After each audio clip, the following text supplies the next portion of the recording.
transmission. It's not a difficult thing. Allow the elections to go through the normal process. Whoever wins will accept. So why are you bringing all sorts of confusion? I want to ask you a question. Last week they protested, and last night the Senate issued a statement saying that they are going to have an emergency plenary sitting tomorrow. Doesn't that make a difference? That's what we are trying to make sure they make that difference. So are you coming here tomorrow to protest as well? No. When they sit tomorrow, after they are sitting tomorrow. But the political parties are lagging behind. I think it's the Nigerian situation that is working. They are working towards this action. We are working. We are doing that. That's what it's good you have seen me today now. It's the first time for everything. Let's just get on that and we keep on. Amechi. Yeah, we'll stay with you. Let's continue to have a sight and sound of the protest at the National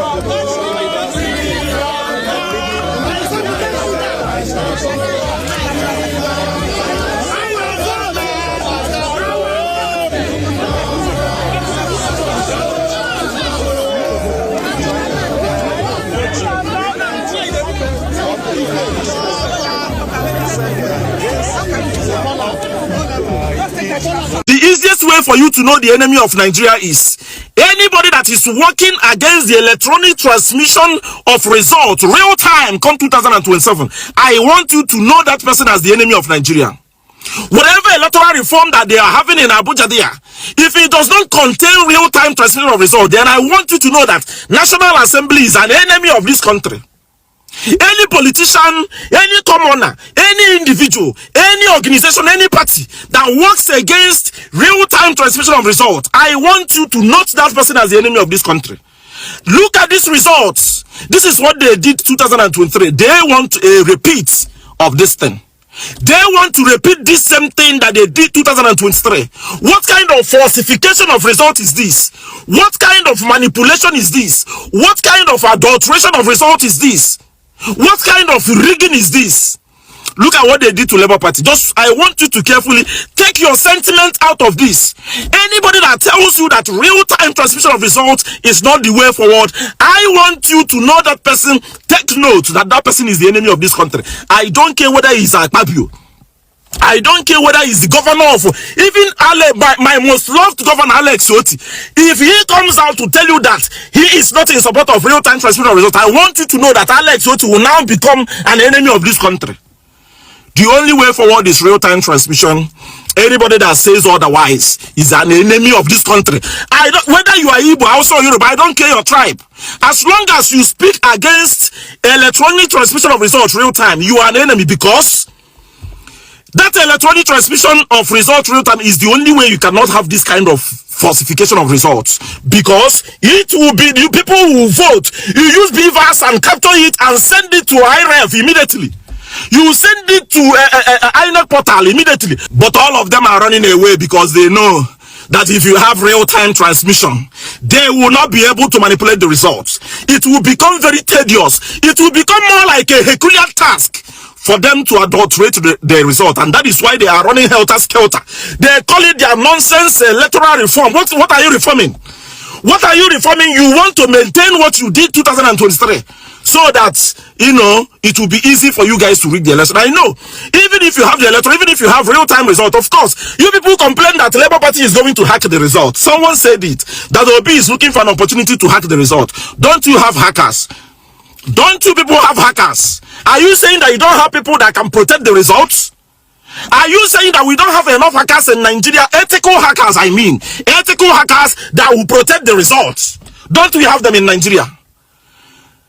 Anybody that is working against electronic transmission of results real time, that person is an enemy of this country. Good morning, fellow citizens of Nigeria. My name remains just Abati. Today, the 9th of January 2026, Nigerians are going to come out to put their faith to test, to put their hope in making Nigeria great again to test. And I want to plead with the authorities.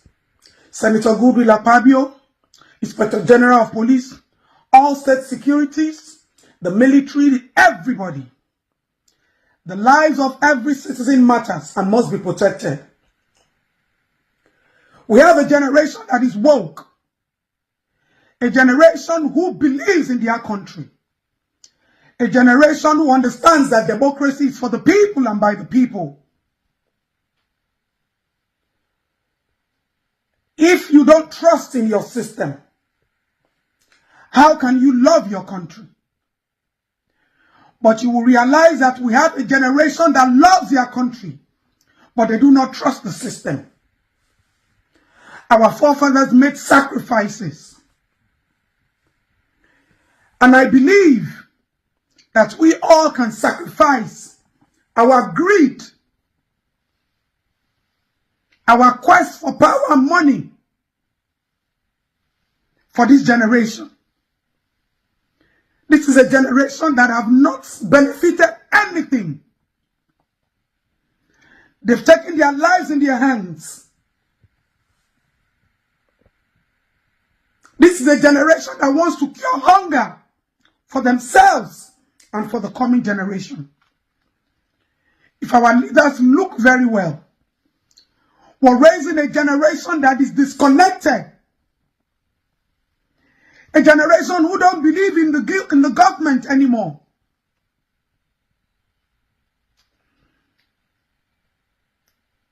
We have always raised our voices. We have always raised our hopes. And if truly you people believe that governance is for the people and not for your pockets, if you believe that the seats that you occupy today is for the betterment of our great country, Nigeria, let there be open transparency in the electoral process. They are making a demand because we believe that it's our rights and it is not too much for you to give. If you, our leaders, are confident enough that the seats you occupy today is for the growth of Nigeria, let their lives be secured. Let their hopes be protected. And let their beliefs be confirmed that Nigeria can be great again. A lot of people are going to sit back home today. But let me tell you all something. The spirit of togetherness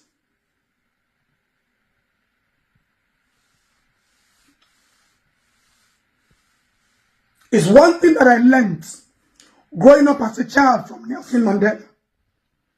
We have to stay together in the midst of our adversaries. We have to come together for our country.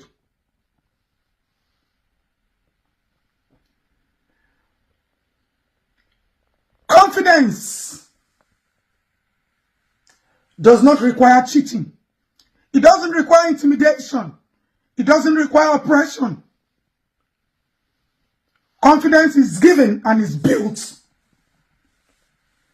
Give confidence to the people and build your own confidence that truly, truly, democracy is for us in Nigeria and not for one person or a homage paid to keep anyone in power. No one is going to fix it for us. We have to fix our country ourselves. It belongs to us. And it's for our future generation. And the generation is now. The people who are demanding for accountability. The people who are demanding for transparency. Akpabio said nobody should confuse us. But you are confusing us. Simple English. Simple requests. You make it so complicated. Where have you all been when voices have been raised? Everybody out there today, I want to wish you all well. I want you all to stay strong. I want you all to understand that our leaders that are there today, they did the same thing that you are doing now. They stood against opposition. But today we don't have opposition. Everybody is in the ruling party for their pockets and not for us. Stand tall. Stay strong.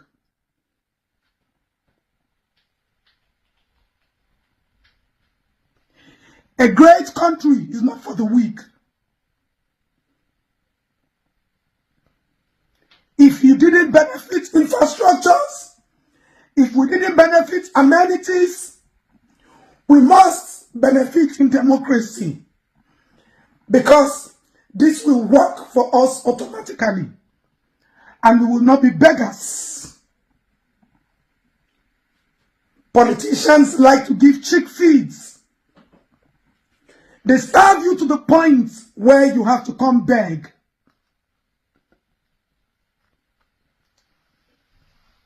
The spirit of our forefathers shall be with you all.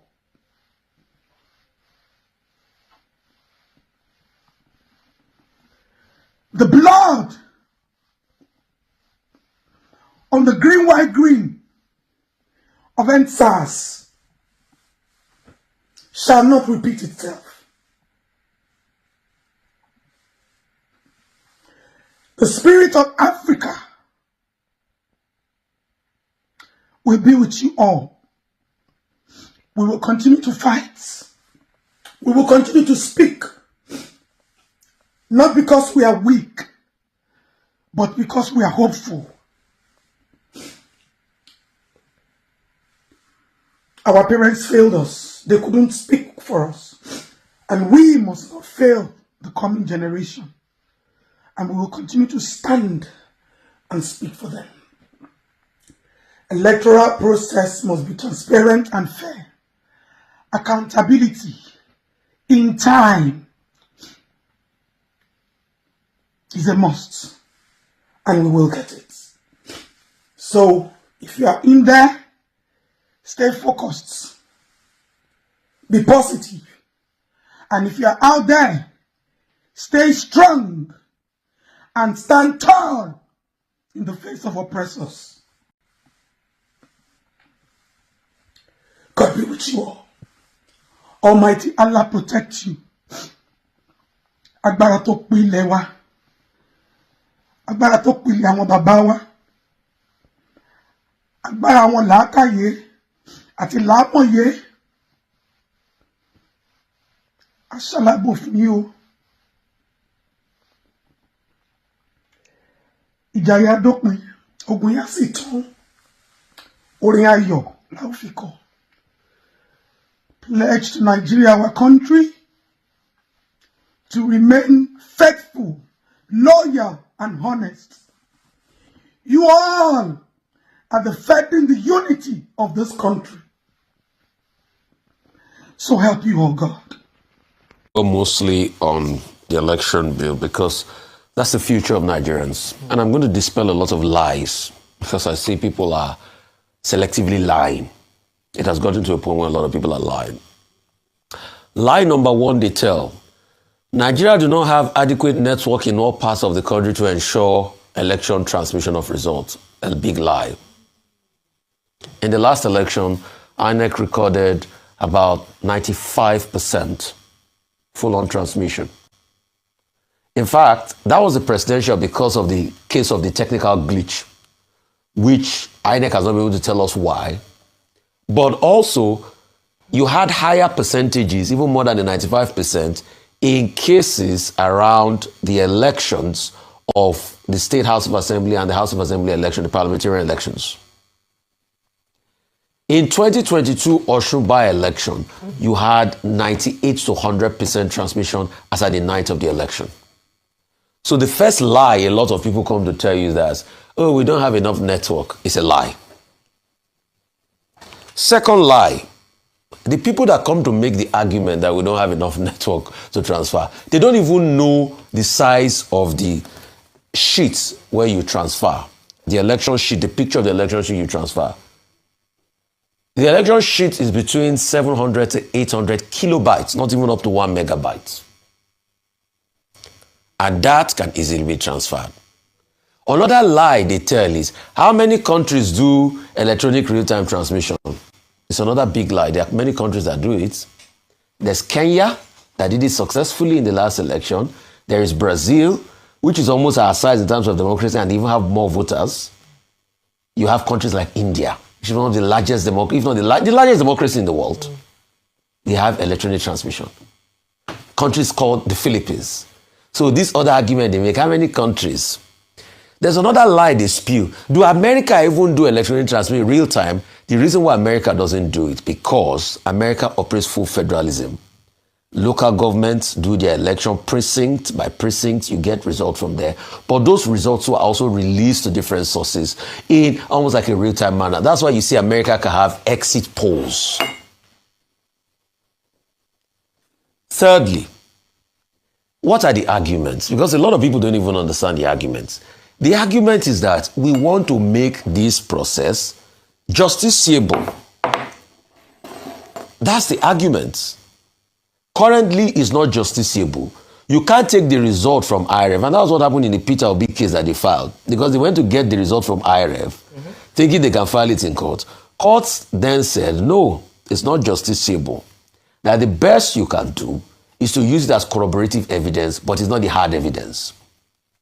Why are we calling for the mandatory result? We are saying because we want the hard evidence to be taken from IRF to be presented in court to defend your case when you see there's election manipulation.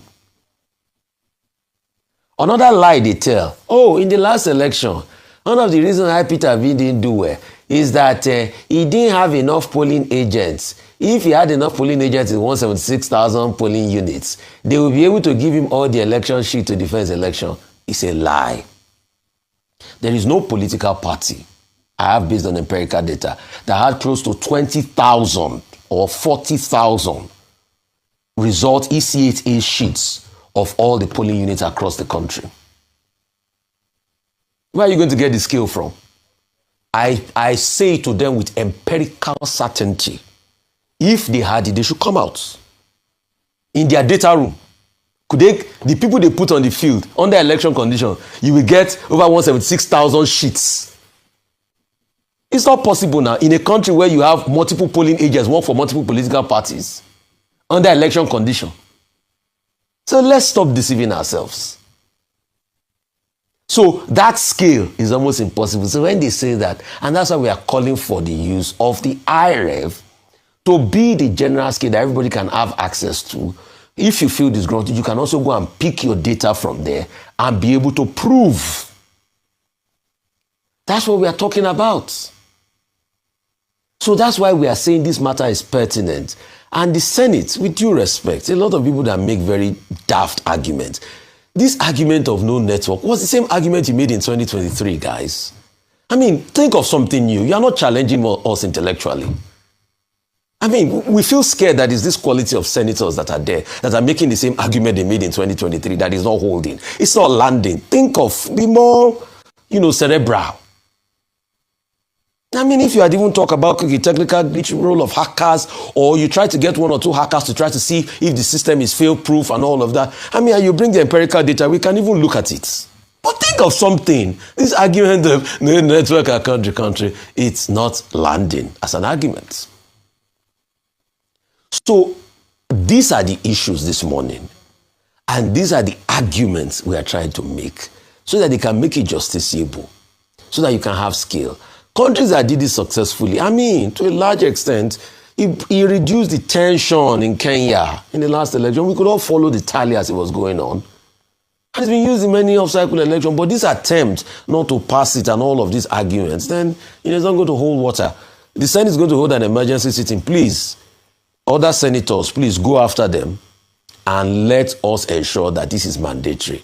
These guys should not run away, because this was the exact thing. And you know what happened? Before they could finally pass it, they saw this lacuna. That's why they passed it the last time, because they knew they were going to meander it.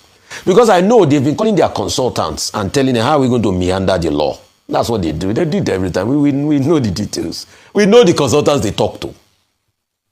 So let's be careful. Ayo, please, what's the second story, man? The sit-at-home order. As regards the sit-at-home order, why are we deceiving ourselves? Nnamdi Kanu has always said he didn't support the sit-at-home order. He said it through a message from Aloy Ejimako in 2024. He said it many times in courts. That it's got no hand to do with it. That it is always this nefarious element that try to bring down the people with this sit-at-home order. So he said it multiple times. My commiserations to the lives lost in, I think, Kano, and good one for President Tinubu. First time in 37 years state visit, and on all of that. We'll talk about that in detail. Yeah, we'll talk about that in details. I yield the floor. Okay, the first subject, in my view, the National Assembly has been on recess for 2 weeks.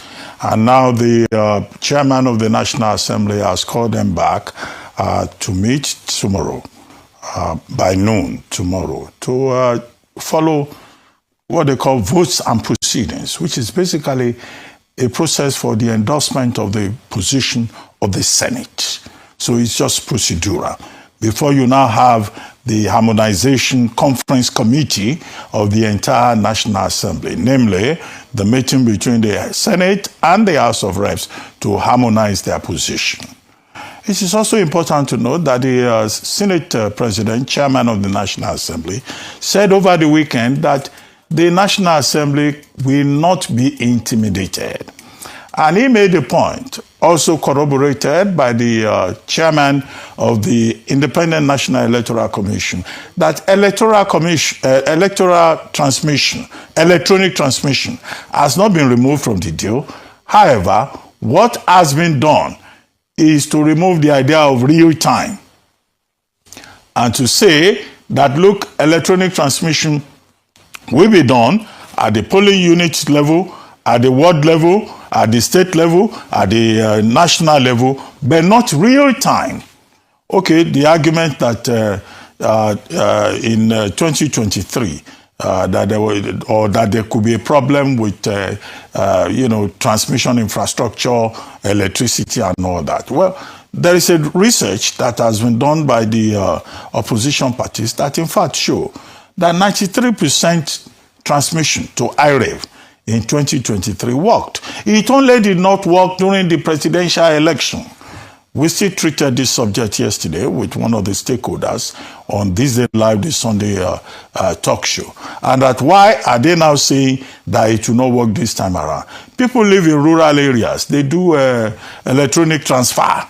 You transfer money to them, it works. Yes. So why will transfer real time of election results not work? However, the position of the Senate is that, look, there could be issues, post-election issues, creating a lot of litigation, a lot of doubts, particularly about remote communities. In fact, the chairman of the National Assembly was very specific. He said in 9 states of the Federation, there could be issues, and that would lead to chaos after the election. So now that they are coming back tomorrow from recess, they are trying to show the urgency of the matter. Secondly, I make the point that it's just procedural. So those who expect any major reversal may be disappointed. But a counterpoint to that is that civil society leaders, from Femi Falana to Professor Patu Tomi to former Minister Obi Ezekwesili, to Wale Okuneyi, Comrade Shehu Sani, and others, have said, no, this cannot work. Civil society groups are saying, what we want is real-time transmission of results, including the NBA, including the Nigerian Labour Congress. In fact, the Nigerian Labour Congress, led by Joe Ajero, is threatening that there will be protests before, during, and after the election.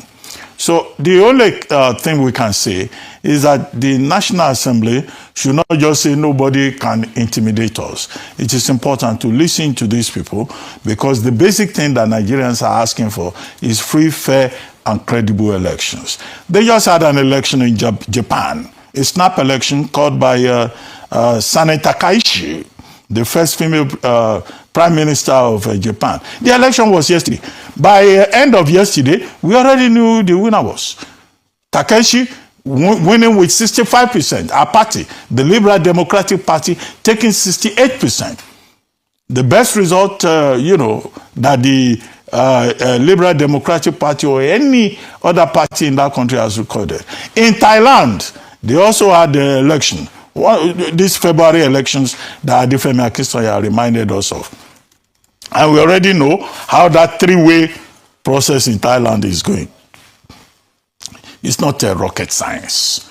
Nigeria can do it. So, and Nigerians have the right to say, for transparency, for, credibility, if we need to upgrade infrastructure, there's still enough time, we should upgrade it. That is the position of the people. So those are the two sides of the argument. You can balance them out depending on your political orientation. Now, as for Anambra, yes, IPOB yesterday issued a statement and said, well, our position has always been there should be no seat at home.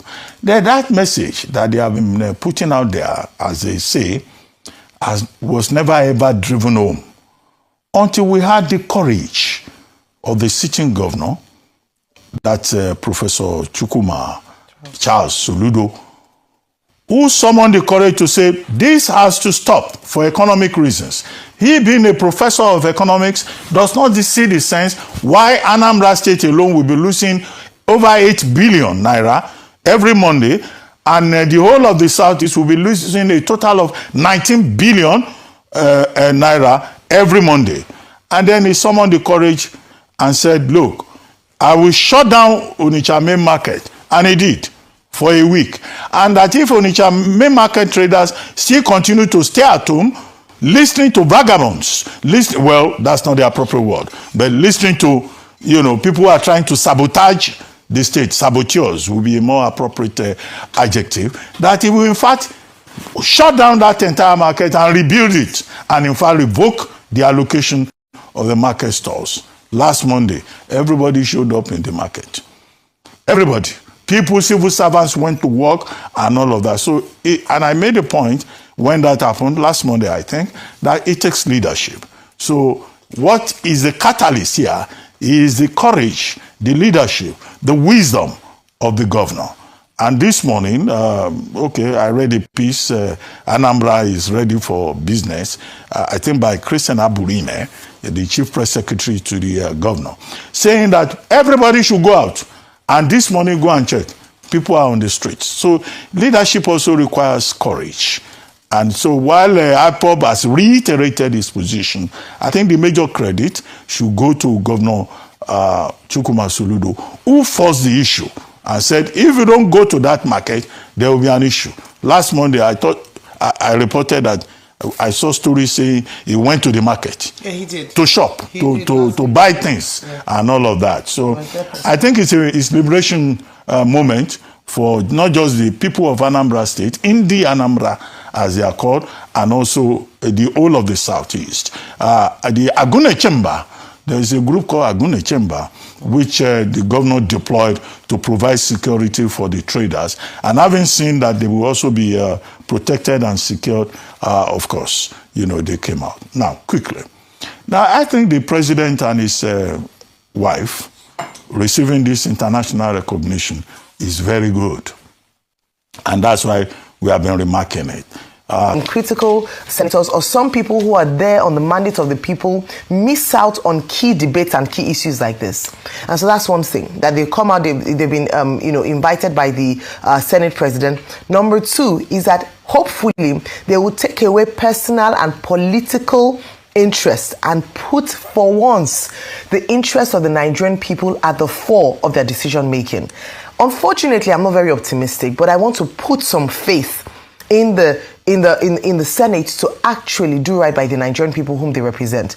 The clamor is loud. The voices of the people are loud. A lot of people, I've hardly heard, aside from the politicians, quarters where they have said, oh, let's not make it mandatory. The arguments have been made already. Those, the excuses that have been given have been broken down, have been defeated by a number of people technically that it is possible to actually transmit electronically. Some people have even cited the fact that we have POS operators in these areas and they're able to make transfers possible possible. So why is it impossible for us to be able to transmit results 1 or 2 weeks in a year during election season? It's also an indictment. Instead of the Senate to give excuses as to why this cannot work, should they not be finding solutions to ensure that we're able to show up or beef up infrastructure to accommodate the transmission of results? This is 2026, for crying out loud. If we're going to compete favorably with the rest of the world, we have to get infrastructure, especially technology, right. And